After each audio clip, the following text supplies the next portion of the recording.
Hi guys, akkam jirtu baga gara channel keenyaatti deebitanii dhuftan. Guyyaa har'aa ammoo waa'ee Piriitoon bootii jedhamu isinitti himuudhaaf dhufeen jira jechuudha.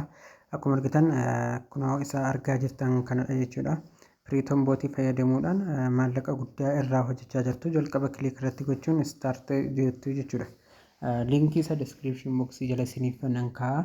Achi jalaatii argachuu dandeessu jechuudha. Amma ida'uu kana isin gaafata yeroo start jettan Video kana haala sirrii ta'eetiin deebistuuf jechuudha. Erga deebistanii laanguweejii isin gaafata. Laanguweejii inni isin gaafatu Ingilishii filattu jechuudha. Maaliif afaan isaa itti aanu baay'een keenya hin beeknu waan ta'eef Ingilishii isa jedhu filanna. Ingilishii irratti yeroo tokko ofirratti ni tuqxu jechuudha.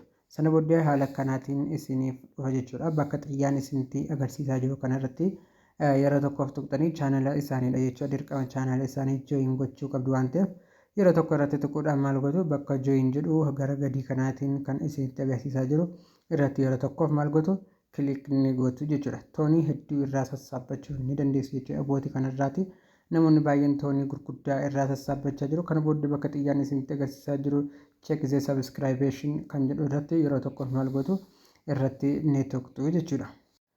Kana booda haala kanaatiin isiniif fida yeroo isin check gootan jechuudha.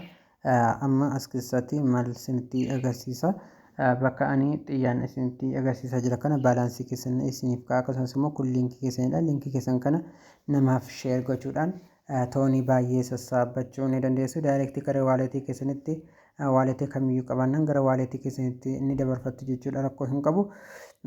Amma liinkii kana koppii gochuudhaan maal gootu hiriyoota keessaniif sheer gochuu dandeessu jechuudha. Sana booddee gara gadii kanaatiin earnetown kan jedhutu jira. Maallaqa keessan baafachuu yeroo barbaadan bakka sanarra yeroo tuqxan withdraw kan gochuu dandeessan. Amma ani kunoo haala kanaatiin baalaansii kiyya nutti agarsiisaa jira.